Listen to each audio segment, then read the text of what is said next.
안녕하세요. 방금 소개받은 신종호입니다. 제가 전북 학부모님을 만난 게 작년 11월이었어요. 혹시 그때 여기 오신 분들이 있을지 모르는데 바로 이 장소에서 제가 자기주도 학습, 홍공에 관한 이야기를 한 적이 있습니다. 오늘 1년 지난 시간이 됐는데 오늘은 자기주도 학습의 기반이라고 할 수 있는 문해력에 대해서 같이 이야기를 좀 해보고자 합니다. 자, 두 사람의 공통점은 무엇일까요? 예?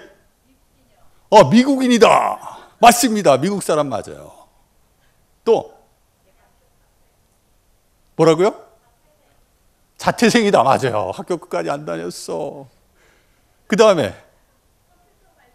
그렇죠. IT 분야의 혁신을 이끈 리더들이다. 또 돈이 많다. 경제 상황이 어렵다 보니까 그 자신의 마음을 투사해서 돈 많은 기업가들이다. 이런 생각도 하실 수 있는데 오늘 주제가 뭡니까? AI? 제가 말씀드릴 이야기는 문해잖아요. 두 사람의 공통점은 책 읽기를 너무너무 좋아한다는 거예요.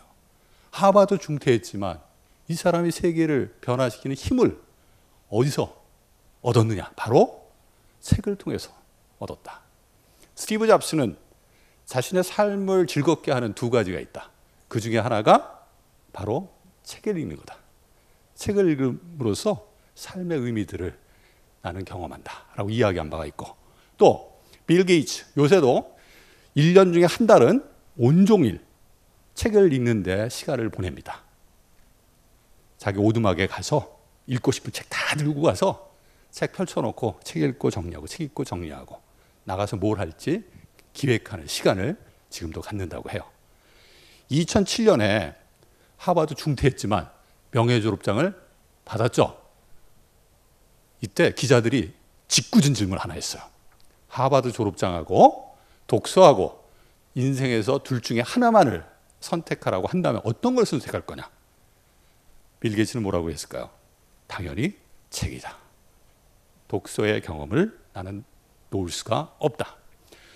근데 점차 우리 알파 세대, Z 세대들의 이 문해 경험들을 보면 책을 자주 읽지 않죠. 책과는 거리가 멀어요. 그러다 보니까 요즘 세대 문해력 떨어진다, 심심한 사과, 그 이야기를 이해를 못하더라. 금요일까지 보고서 제출하라고 해놓고 왜 늦게 제출했다고 난리냐. 금일이라고 했지 금요일이라고 한 적이 없다. 이런 에피소드 다 들으셔서 이 최근 세대들의 문해가 이전 같지 않다라는 생각들을 다 하셨을 거예요. 근데 학부모님들 문해는 어떤가요? 이게 실제 있었던 일인데 이 학생 알림장에 국수, 사과, 준비물 이렇게 해서 보냈대요. 그랬더니 가방에 그렇지 국수하고 사과를 넣어서 보냈다는 거예요. 왜 웃으세요? 실제 있었던 일이죠. 또 이제 체험학습을 가는데 가정통신문에 체험학습 시 중식을 제공합니다라고 안내문을 보냈더니 민원이 왔어요. 민원이. 우리 애는 중식을 안 먹는다. 한식으로 채워달라. 그리고 어떤 학부모님들은 요새 영상 시대인데 가정통신문 말고 영상으로 찍어서 보내주세요. 이런 요구까지 했다고 합니다. 과연 이것이 우리에게 주는 시사점이 뭐냐를 좀 생각을 해봐야 되는데요. 구체적으로 우리 학생들, 우리 자녀의 문해력은 어떠하냐를 보면 실제 이제 그 EBS에서 다시 학교라는 다큐에서 다룬 내용인데 학생들의 문해와 관련해서 다양한 이제 프로그램을 운영하면서 얼마나 그 어휘나 내용에 대한 이해를 잘하는지 확인하는 활동을 해요. 학생들에게 얼굴이 피다. 이게 무슨 뜻일까라고 물어봐요. 뭐라고 답했을까요? 얼굴이 피다는 원래 무슨 뜻이에요? 무슨 의미예요? 그렇죠. 환하게 묻는다. 막 찡그리지 않고. 저도 너무 집에서 찡그려가지고 미간이 막 접혔어요 지금. 막 피느라고 요새 너무 힘듭니다. 젊었을 때부터.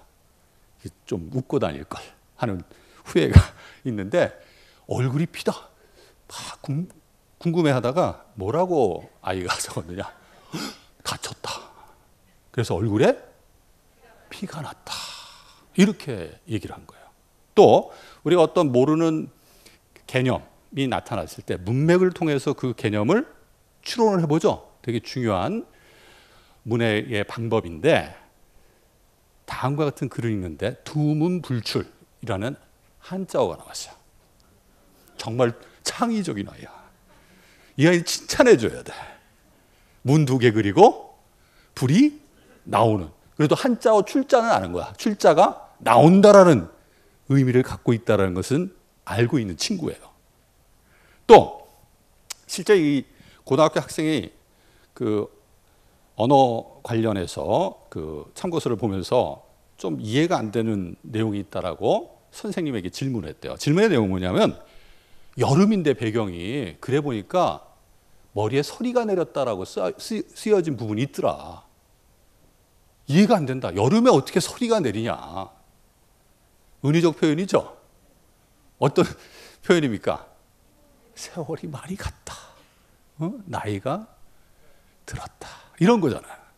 우리 학생들이 책이나 또 학습할 때 이런 내용에 대해서 스스로 생각하는 그런 노력들을 덜 하다 보니까 어휘력이 뚝뚝 떨어져. 지금 조사 결과인데 중3생 중에 11%가 10명 중에 1명이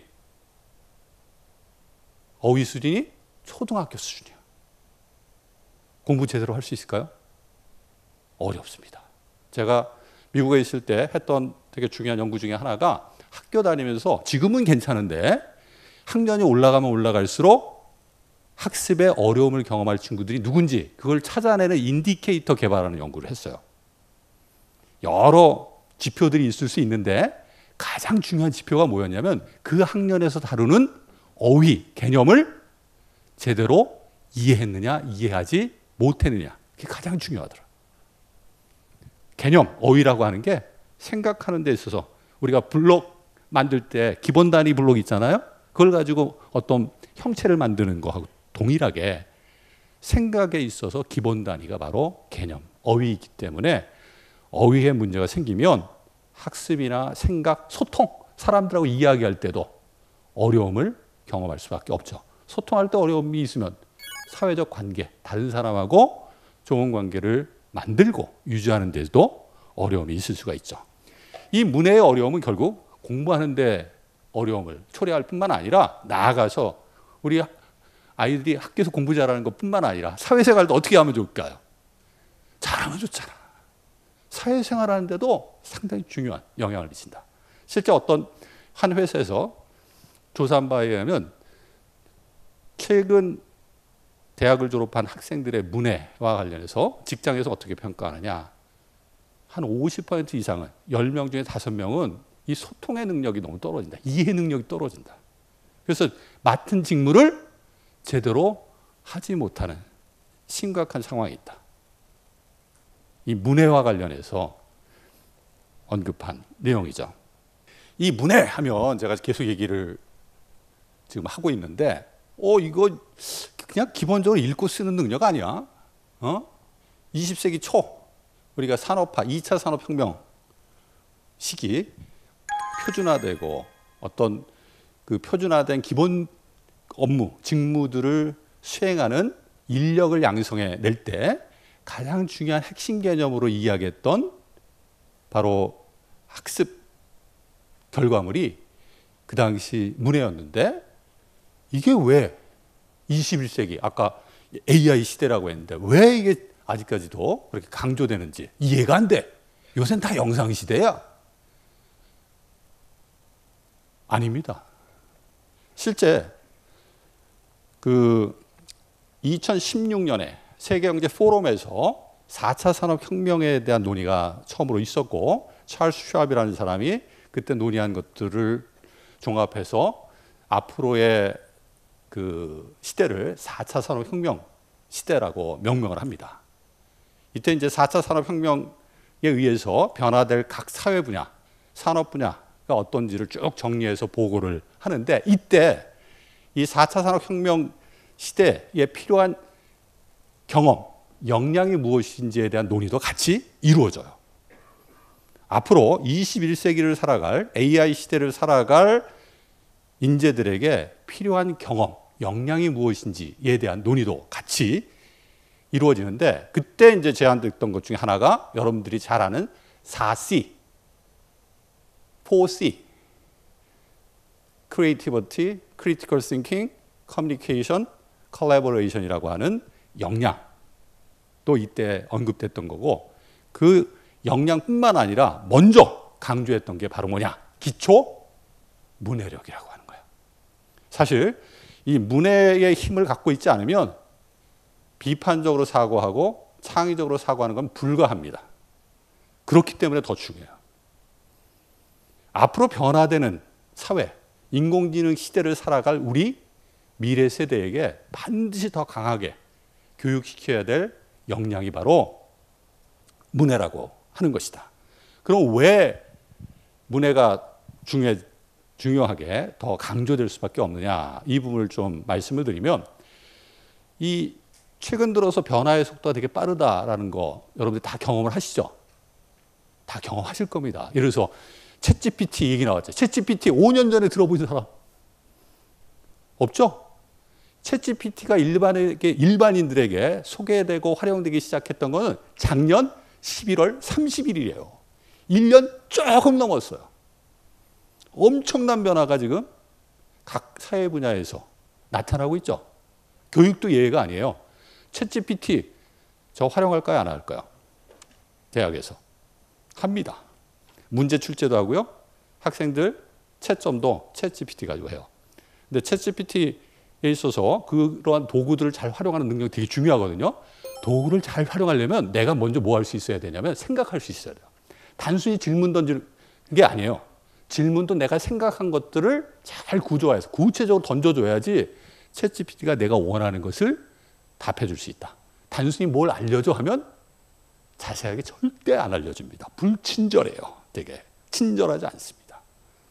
학생들 제가 논술형 답안을 채점할 때 그 채점하기 위한 채점 프롬프트라고 하는데 그 프롬프트를 어느 정도 쓰냐면 2페이지 정도 써요. 그게 채점 기준이 되는 거예요. 계속 그래서 학생들이 답한 거하고 학생들이 답한 것에 대한 챗GPT의 평가 결과하고 제가 평가한 거하고 계속 맞춰봐요. 내 생각하고 일치할 때까지 계속 프롬프트를 바꿔나갑니다. 그런 도구들을 잘 활용하려면 스스로 생각하는 힘을 가져야 돼요. 질문도 잘하려면 내가 생각해야지 질문할 수 있는 거지 생각을 못하면 질문하기가 어려워요. 사실 우리가 질문하는 능력이 중요하다고 하지만 그 질문하는 이면에 더 중요하게 생각해야 될 게 생각하는 힘을 키우도록 하는 것이다. 변화의 속도가 상당히 빠르게 나타나고 있는데 이것이 의미하는 바가 뭐냐? 우리가 지식과 기술의 관점에서 보면 새롭게 창출되는 지식과 기술이 21세기 들어서 급속하게 증가되고 있는 것을 볼 수가 있어요. 새로운 지식과 기술이 급속하게 창출된다라고 하는 것은 기존의 지식과 기술의 유용성이 점점 짧아진다. 옛날에 15년 정도 내가 지금 알고 있는 것들을 활용할 수 있었다면 이것이 10년, 5년, 4년. 그래서 특성화고등학교에서 단순히 기술을 가르치는 교육은 성공할 수 없다. 기술을 활용할 수 있는 기본 능력들을 키워줘야지 단순히 기술 가르치는 것은 절대 이 사회에 나가서 배운 내용을 활용할 시점이 되면 무용해진다. 그런 논의도 많이 하잖아요. 유발 하라리가 이와 관련해서 강조한 게 있어요. 앞으로의 학교 교육을 통해서 우리 학생들이 키워야 될 능력, 가져야 될 경험은 뭐냐? 스스로 학습할 수 있는, 내용을 이해할 수 있는 능력을 키워야 한다. 그 능력을 키울 수 있는 기회 경험을 축적시켜야 한다. 그래야지 사회에 나가서 계속 새로운 지식, 새로운 기술들이 만들어질 텐데 그것을 학습하고 자기 것으로 활용할 수 있는 준비를 학교를 통해서 할 수 있게 된다.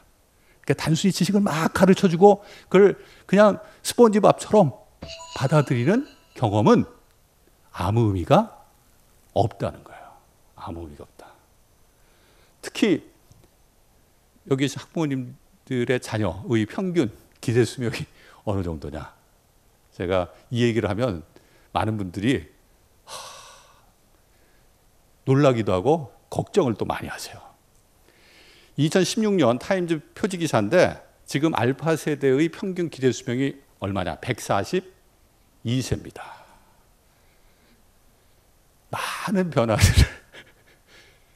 살아가는 동안 경험할 수밖에 없어요. 그리고 실제 직업과 관련해서도 2000년에서 2010년까지 사람들이 평균 직업을 몇 번 바꿨느냐? 2번 정도 바꿨습니다. 근데 2010년에서 2020년에는 몇 번을 바꾸느냐? 그게 2배로 증가해요. 4배, 4번, 4회 이상. 계속해서 내가 새로운 상황에 적응하는 능력들을 키우는 게 되게 중요한 거예요. 왜 세계경제 포럼에서 문해력을 가장 중요한 첫 번째 미래 역량으로 뽑았느냐? 이런 변화 사회에서 스스로 자기 자신의 능력을 키우는 데 있어서 기반 능력이 되기 때문에 스스로 학습하는, 이해할 수 있는 능력이기 때문에 문해를 강조한 거예요. 단순히 읽고 쓰는 능력이 아니다. 생각하는, 그 내면은 스스로 생각하는 능력, 경험이거든요. 그렇기 때문에 강조한 것이고 앞으로 이 문해에 대한 강조는 더 커질 수밖에 없다. 근데 요즘 우리 학생들, 알파 세대라고 하는 학생들 어떻습니까? 책을 넘기는 데 익숙해야 되는데 뭐에 익숙하죠? 미는데. 제가 얼마 전에 그 경인방송 김준호 아나운서하고 같이 이야기할 기회가 있었는데 조카가 집에 놀러 왔대요. TV가 있잖아요. TV에 가서 계속 문지르더래. 그래서 화를 내더래. 왜 안 켜지냐고.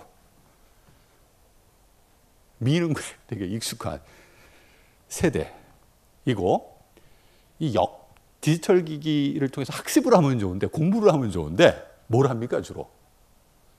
영상물 보잖아요. 영상물. 어? 우리 알파 세대가 언제 처음 스마트 기기에 노출되느냐를 조사한 결과를 보면 말하기 전에부터 이 영상 보는데 아주 익숙해지는 거예요. 자, 이 영상이라고 하는 것이 디지털 사회에서 되게 중요한 학습의 기반 또는 학습의 통로가 될 수 있지 않느냐라고 생각할 수 있죠. 그렇게 생각하시는 학부모님 한번 손 들어보세요. 계시잖아. 근데 이 영상을 통한 학습이 갖는 제한점이 있어요. 우리가 재미있게 볼 수 있죠. 쉽게 내용에 접할 수 있는 기회를 주죠. 그건 장점이에요. 근데 영상은 내가 의미를 구성하지 않아도 영상을 만든 사람의 의미를 다 만들어서 나에게 전달해 주죠. 나는 가만히 어떻습니까? 남이 만든 의미를 수동적으로 받아들이는 그런 역할을 할 뿐이에요. 근데 인쇄 매체는 어떠냐? 우리 디지털 교과서를 만들더라도 이제 영상도 있지만 기본적으로 인쇄, 즉 그 문해와 관련된 그 내용들이 그 안에 포함될 수밖에 없을 텐데 인쇄 매체들은 가만히 있는다고 해서 그 의미가 자동적으로 형성이 돼서 나에게 전달이 되나요? 아니죠. 내가 그 의미를 파악해야 돼. 스스로 만들어내야 돼요. 되게 중요한 경우에 적극적인, 액티브한 노력을 하지 않으면 그 의미를 내가 경험할 수가 없어요. 가만히 있는다고 주어지는 게 아니거든요. 영상을 통한 학습은 내가 구성한 의미가 아니기 때문에 들을 때는 끄떡끄떡 하지만 뒤돌아 딱 쓰면 뭐였지?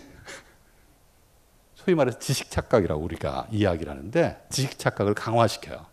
그래서 영상물을 활용할 때도 그냥 단순히 듣는 게 아니라 그 의미들을 적극적으로 내가 그 분석하고 파악하는 활동을 같이 해야지만 그 효과가 있을 수 있다라고 하는 게 중요한 연구 결과입니다. 이 영상이라고 하는 것은 수동적 생각 경험들을, 생각 기회들을 주기 때문에 오히려 생각하는 힘을 빼앗는다. 지나친 영상의 의존은 오히려 생각할 수 있는 기회를 박탈할 수 있다. 최근 유럽 국가에서 어떤 움직임이 있느냐? 책 읽고 말하고 글 쓰는 교육을 좀 더 강조하자, 강화하자. 요즘 세대들이 너무 디지털 기기에 익숙해져 있어서 특히 이제 영상 보는데 익숙해져 있어가지고 오랫동안 생각을 하면서 자기 나름대로 의미를 만들어보고 자기가 만든 의미들을 같이 소통하고 글로 써보고 이런 경험들을 많이 갖지 못하더라. 그래서 학교에서 앞으로 이 독서 교육, 또 독서하고 난 다음에 그걸 가지고 같이 이야기하거나 글을 쓰는 활동들을 더 강조하는 방향으로 교육을 다시 전환시키자라는 논의도 있습니다. 되게 중요한 거예요. 스스로가 생각할 수 있는 그런 기본적인 능력을 갖춰야지 이 디지털 기기의 활용도 훨씬 더 성공적으로 할 수 있기 때문에 기본기, 이 기본기를 절대 놓쳐서는 안 된다. 이 기본기를 갖춰야지 변화되는 시대에 있어서 도구를 활용하건 그 변화되는 시대가 요구하는 다양한 변화를 맞설 수 있는 그러한 힘을 가질 수 있다는 것이죠. 스티브 잡스가 뭘 만들었어요? 그렇죠. 아이폰, 스마트 기기를 우리에게 대중화시키는 데 있어서 우리 삶에 일반적으로 그 하나의 삶의 한 부분이 되도록 하는데 가장 큰 역할을 하는 사람이 스티브 잡스도, 이 스티브 잡스도 자신의 자녀들에 대해서 스마트 기기 활용은 특히 영상물을 가지고 보내는 시간을 엄격하게 제한했다는 거 아시죠? 책을 통해서 어렸을 때, 특히 어렸을 때는 책을 통해서 같이 이야기하는 시간을 훨씬 더 중요하게 생각했다. 실제 그 피사 OECD에서 수행하는 국제 학업 성취 평가 결과를 보면 핀란드도 그렇고 우리나라도 그렇고 특정 시점 이후로 이 읽기 소양 점수가 점점 낮아지는 것을 볼 수가 있어요. 어느 시점이냐? 디지털 기기가 일반화돼서 학생들이 책을 안 보고 영상물을 많이 보면서 시간을 보냈던 시기하고 일치하더라. 2010년 이후로 그런 현상이 가속화되더라. 그래서 핀란드도 요새 기초 능력으로서 문해 능력을 키우기 위한 다양한 프로그램들을 학교 교육에 다시 강조해서 도입하고 있는 것을 볼 수가 있죠. 되게 중요한 겁니다. 우리의 두뇌는 특히 어렸을 때 어떤 경험을 하느냐에 따라서 달리 발달을 해요. 이것을 우리가 신경 가소성이라고 얘기하죠. 오늘 오신 학부모님들 중에 요새 내비게이션 안 틀고 목적지 찾아가실 수 있는 분, 지도만 보고. 옛날에는 하셨어요? 안 하셨어요? 못 하셨어요? 옛날에 다 하셨죠? 근데 요새는 안 되죠. 왜? 안 하니까, 안 쓰니까, 경험을 안 하니까. 그렇게 되는 거예요. 어렸을 때 책을 많이 본 친구들의 두뇌를 보면 특히 인간의 고차적인 활동을 담당하는 전전두엽 부분이 아주 체계적으로 발달해 있는 것을 볼 수가 있어요. 이 전전두엽 부분은 우리가 어떤 일을 할 때 집중하고 그 내용의 의미를 아주 구체적으로 파악하는 데 생각하고 또 우리가 어떤 일을 할 때 내가 충동적으로 어떤 행동을 하고 싶은 마음을 통제하는 것도 되게 중요하죠. 이 충동적 행동을 억제하고 하는 중요한 기능을 담당하는 부분이 바로 전전두엽 부분이에요. 책을 많이 읽은 친구들은 책 읽는 것 자체가 뭐예요?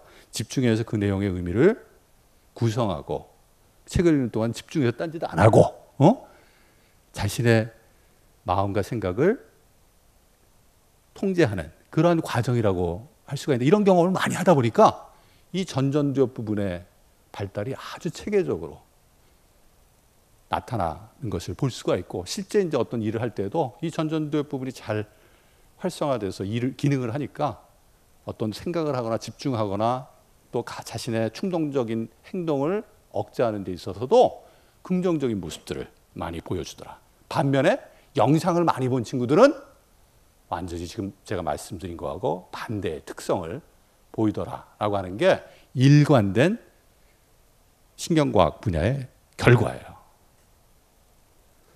우리가 책을 많이 보게 되면 스스로 생각할 수 있는 힘을 키울 수 있기 때문에 공부하는 것도 잘할 수밖에 없어요.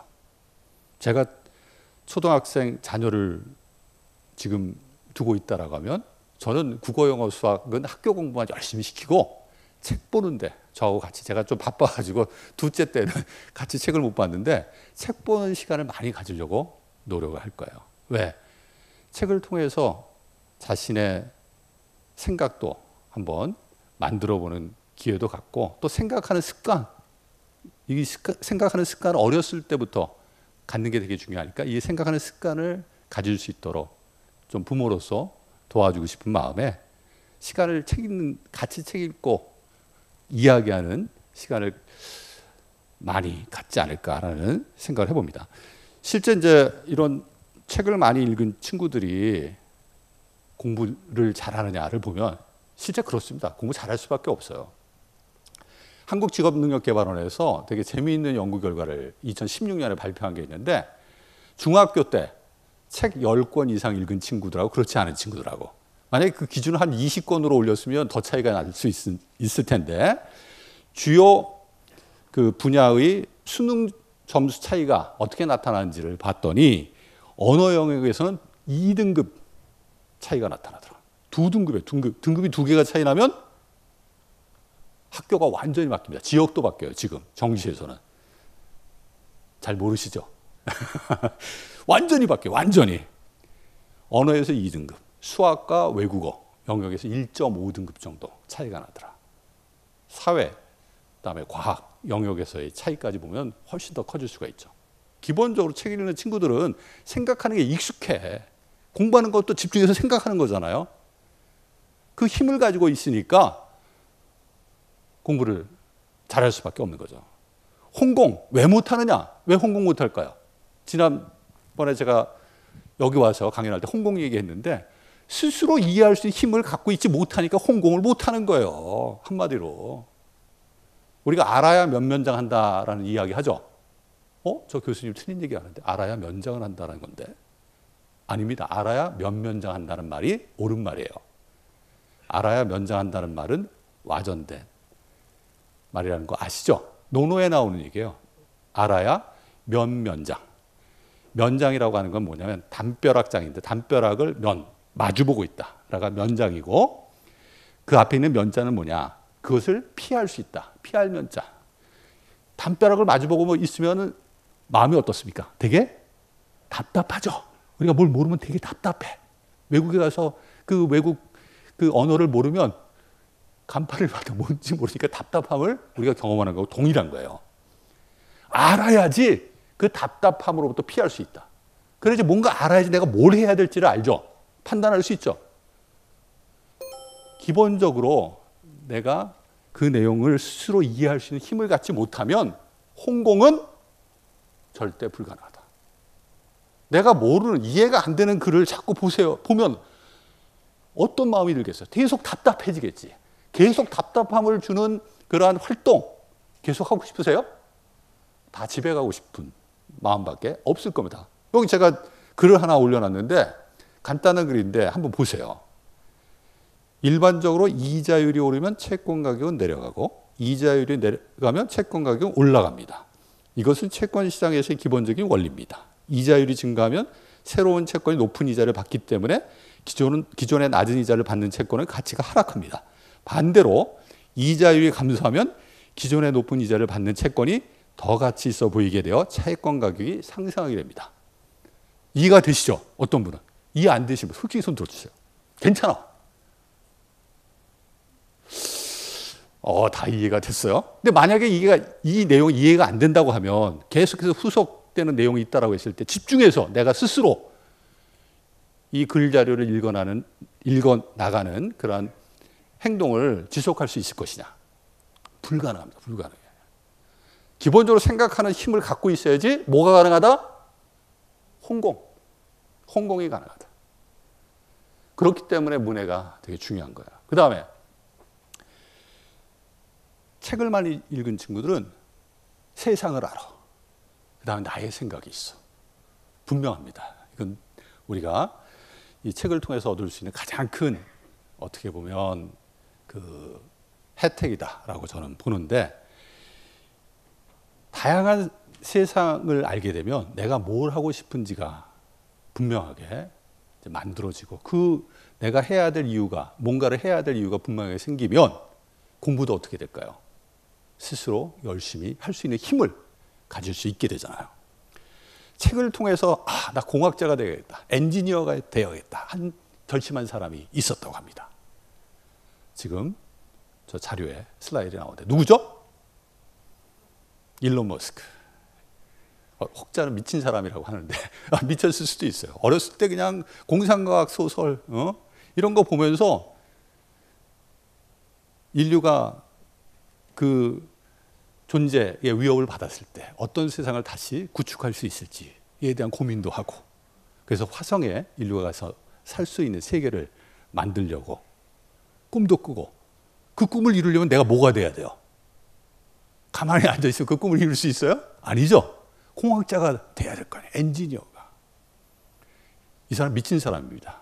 휴머노이드라고 하는 로봇을 만든 이유도 이 사람의 꿈을 실현하기 위한 하나의 과정이다라는 해석이 있어요. 내가 물리적으로는 계속해서 계속해서 삶을 영속해서 유지할 수는 없지만 로봇을 통해서 나의 모든 것들을 그 안에 다 전할 수 있다면 그 로봇은 계속 살 수 있을까요, 없을까요? 그거 무서운 겁니다. 살 수 있다는 거예요. 미친 사람 아니에요, 미친 사람. 근데 그게 하고 싶은가? 진짜 하고 싶으니까 공학자 되고 뭔가 열심히 자기 삶을 희생해서 노력하는 것 아닌가라는 생각도 개인적으로 해봅니다. 근데 우리 아이들, 우리 학생들 공부하는 이유 한번 생각해 보세요. 꿈을 갖고 그 꿈을 실현하기 위해서 공부하나요? 그렇다 한번 손 들어보세요. 우리 아이는 그렇다. 왜 안 들어? 자랑할 수 있는 기회입니다. 자랑. 이거 팔불출이해도 괜찮아요. 자기주도 학습이라고 하는 것을 영어로는 뭐라고 하느냐? Self-directed learning이라고 해요. 여기서 되게 중요한 어휘가 하나 등장을 하죠. Direction. Direction은 뭘 전제로 하느냐?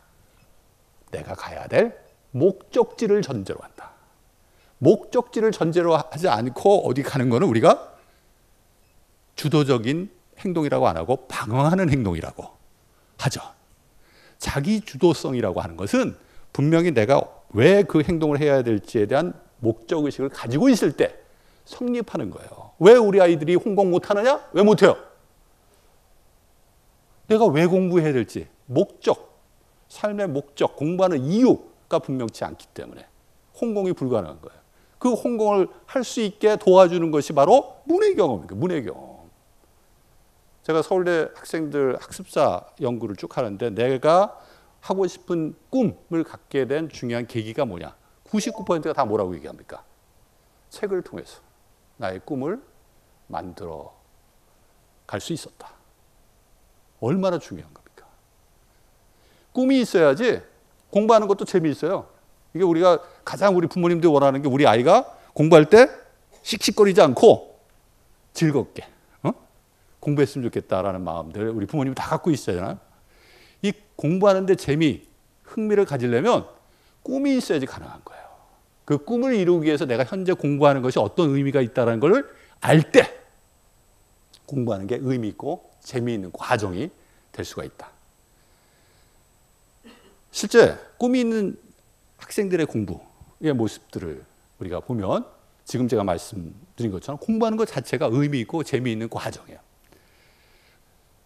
도전 골든벨 지금 안 하죠. 알파 세대는 잘 모릅니다. 근데 여기 계신 분들 거의 다 MZ 세대이기 때문에 아실 거라고 생각을 하는데 이 도전 골든벨에 39대 퀴즈왕이 된 친구가 있어요.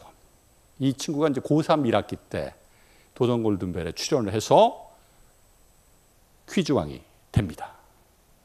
근데 이 퀴즈왕이 될 때 이 모습을 보면 되게 괴짜 같아. 문제를 풀 때 보면 화이트보드에 이제 자기가 그 아는 답이 문제를 듣고 아는 답이 나오면 보통 어떻습니까? 문제 끝나기 전에 막 적죠. 그러면 막 아이들이 막 좋아하죠. 막 우와 하고. 그럼 걔는 어때요? 어깨 힘 딱 들어가서 우쭐우쭐 이러고. 근데 이 친구는 안 그래. 끝까지 문제를 듣고 답을 쓰고 딱 정자세로 들어요. 행동이 되게 괴짜 같아. 우리 덕원 씨도 몇 번까지 갔죠? 우리 덕원 씨가 도전 골든벨 출신이라는 거 아시죠? 다 맞추셨나요? 우리 덕원 씨 거의 끝까지 갔는데. 49번까지. 대단해요. 책 많이 보시죠, 우리 덕원 씨? 예, 책 많이 본대요. 50문제까지 다 풀고 이제 끝날 때 아나운서가 질문을 했어요. 꿈이 뭡니까? 꿈이 있습니까? 꿈이 뭡니까? 이 친구가 뭐라고 했냐? 대한민국 대통령이 되는 게 나의 꿈입니다. 지금 유치원 다닌다고 하지 않았죠? 고3생이라고 했어요. 자, 대통령이 될 사람이 역사 공부, 경제 공부, 외국 공부 그냥 했을까요? 절대 그냥 하지 않았을 거다. 나에게 어떤 의미가 있는지 좀 더 그 공부하는 과정에 나름의 의미와 또 가치를 부여하면서 공부를 했을 거고, 의미 있는 과정이라고 자기 스스로 지각하게 되면 공부하는 과정이 스트레스 받는 과정이 아니라 나를 성장시켜주는 과정이니까 재미있을 수밖에 없는 거죠. 이만큼 우리 아이들이 이 문해의 긍정적인 어떤 힘들을 가질 필요가 있다. 어떻게 우리 그 알파 세대 문해력을 키울 거냐에 관련해서 방법적인 말씀은 오늘 드리지 않고 우리 환경에 대한 말씀을 좀 드릴게요. 이 방법보다 더 중요한 게 우리 주변의 환경이 어떻게 만들어져 있느냐가 더 중요한 의미를 갖습니다. 왜? 사람은 사회적 존재이기 때문에 환경이 어떻게 구성되느냐에 따라서 생각하고 느끼고 행동하는 바가 다르게 나타날 수밖에 없어요. 이걸 깁슨이라는 사람은 행동 유도성이라고 개념화해서 우리에게 이야기한 바도 있죠. 재미있는 연구 중에 하나가 저 같은 사람이 레스토랑에서 주문을 받을 때하고, 우리 덕원 씨는 저보다 훨씬 더 체형 관리를 잘해서 날씬하잖아요. 배도 안 나오고. 덕원 씨가 주문을 받을 때하고 주문의 양이 달라집니다. 실제 독일과 미국에서 5년 동안 자료를 수집해서 그 수행한 연구인데요. 누가 주문을 받을 때 주문량이 더 많을까요? 덕원 씨일까요? 저일까요? 같아요? 접니다. 저. 여유가 있잖아요. 그러니까 후식도 좀 편하게 저 같은 사람이 주문을 받으면 시킬 수 있는데, 덕원 씨 같은 사람이 와가지고 주문을 받으면 날씬하단 말이야. 난 아이스크림 먹으면 안 될 것 같아. 나도 모르게 그런 생각을 갖기 때문에 주문을 하지 않는 행동을 보이더라. 주문량에 있어서 한 20% 차이가 난대요. 20%. 그러니까 저는 저 같은 사람한테 알바비 더 줘야 돼, 더. 여기보다. 더 줘야 돼. 이런 연구들이 상당히 많은데, 우리 문해 환경이 어떤지, 우리 가정의 문해 환경, 사회 문해 환경, 학교의 문해 환경이 어떤지 좀 봐야 된다. 가정의 문해 환경 관련해서 요즘 아이들 책 안 읽는다 막 얘기를 우리가 많이 하는데, 어른들이 책을 더 안 읽는 거예요. 문체부에서 매년 이제 국민 독서 실태 조사 연구라고 하는 걸 하는데, 학생들은 그래도 다양한 독서 관련 활동들을 학교에서 했기 때문에 1년에 적어도 책 한 권을 90% 이상이 읽는다라고 합니다. 기준이 1년에 책 한 권이에요. 근데 어른들은 어떠냐? 나와 있는 대로 50%가 안 되죠. 그러니까 여기 계신 두 분 중에 한 분은 1년에 책을 한 권도 안 읽는 분일 수 있다. 누가 누군지는 제가 잘 모르겠어요. 근데 서로 의심하지는 않으셨으면 좋겠습니다. 이런 상황에서 아이들이 책을 읽고 싶은 마음이 생기겠느냐? 우리 부모님들이 제일 많이 하는 얘기가 뭔지 아시죠? 첫 번째가 1등이 뭐예요? 공부해라. 2등이 스마트폰 보지 말아라. 3등이 책 봐라. 근데 우리 부모님들은 이제 학교 졸업해서 공부를 안 하고, 스마트폰 보지 말라 그러는데 우리 부모님이 더 많이 봐. 드라마 보면서 막 웃고 울고 난리가 났어. 책 보라고 하는데 우리 집에 책이 없어. 이런 환경에서 우리 아이가 문해의 마음을 가질 수 있겠느냐 생각을 해보실 필요가 있죠. 학교도 마찬가지예요. 아침 독서라고 해서 우리가 이제 학교에 오면 처음 책 읽는 활동들을 많이 했어요. 외국 가면 그게 일상화되어 있습니다. 우리나라도 2013년 문체부 조사 결과를 보면 2013년에는 거의 70% 이상이 초중고 다 합쳐서 아침에 오면 책 읽는 것부터 했어요. 아이들이. 초등학교는 거의 100%, 중학교도 70% 이상, 고등학교도 30% 이상이 했어요. 근데 지금은 어떻게 되느냐? 쭉 떨어져서 겨우 초등학교에서 아침 독서를 해가지고 평균은 한 전체 30% 유지가 되고 있지만 중고등학교에 보면 아침 독서하는 학교가 거의 없습니다. 10% 이하예요. 책과는 거리가 멀어. 제가 중학교, 고등학교 학생 만났을 때 꼭 그 얘기해요. 자, 적어도 한 달에 책 한 권씩 읽는 거 중요한 자기 습관 자산으로 만들어라. 내가 관심 있는 영역, 내가 하고 싶은 일, 또 관심 있는 주제와 관련해서 책을 꼭 봐라. 이게 나중에 여러분이 자신의 일을 할 때 되게 중요한 자산이 될 거다. 내가 뭘 해야 될지에 대해서 생각하고 그것을 준비하는데 되게 중요한 과정, 경험이 될 거니까 꼭 해라. 그렇게 해서 책을 100권 읽은 사람하고 100권 안 읽은 사람하고 나중에 고등학교 졸업할 때 너 뭐 하고 싶어? 어떤 일 지금 할 거야 대학 가서 이렇게 누군가 물어보면 이야기하는 내용과 자신감이 완전히 달라질 거다. 수시에서도 보면 우리가 학생들하고 면담하면서 여러 가지 이야기를 나누잖아요. 학원에 가가지고 사교육 받은 친구들하고 스스로 책 읽으면서 자기 생각을 만들었던 친구하고 확실하게 차이가 나요. 대학 교수가 하는 역할이 뭡니까? 그거 구별하는 겁니다. 그게 전문가예요. 그러니까 학원 보낼 필요 없어요. 평상시에 책 읽는 걸 습관으로 하면 말도 잘해. 그 말을 잘한다는 건 기본적으로 생각할 수 있는 자원을 많이 갖고 있다는 거예요. 그 자원을 어디서 갖겠습니까? 그 학원에서 만들어진 책 한 권에서 그 자원을 다 자기 것으로 만들어서 이야기할 수 있을까요? 불가능합니다. 평상시에 몇 년에 걸쳐서 읽었던 생각의 자산이 그대로 있기 때문에 얘기시키면 쭉 얘기하는 거예요. 어려운 질문 던져도 잠깐만요 제가 생각하고 말씀드리겠습니다. 생각하는 게 자기 생각이에요. 진짜로. 그런 힘을 키워줘라. 특히 2025부터 오늘은 안 하지만 고교 학점제 시작이 되잖아요. 이 고교 학점제는 내가 원하는 진로, 적성과 관련해서 자신의 교육 과정들을 만들어가는 거예요. 그것을 가지고 대학에서 학생들을 선발하는 거고 지금 중2부터 적용이 되죠. 그렇기 때문에 이런 진로, 자기 삶에 대한 자기 생각들을 키우는 데 있어서 문해라고 하는 게 되게 중요할 수밖에 없다. 엘빈 토플러가 뭐라고 얘기했느냐. 문맹이라고 하는 것, 과거의 문맹은 단순히 글을 읽지 못하는 것, 쓰지 못하는 것이라고 한다면 앞으로의 문맹은 뭐라고 할 수 있냐. 스스로 학습할 수 있는 방법을 모르는 사람, 스스로 생각하는 힘을 키우지 못한 사람, 그 사람이 바로 문맹이다.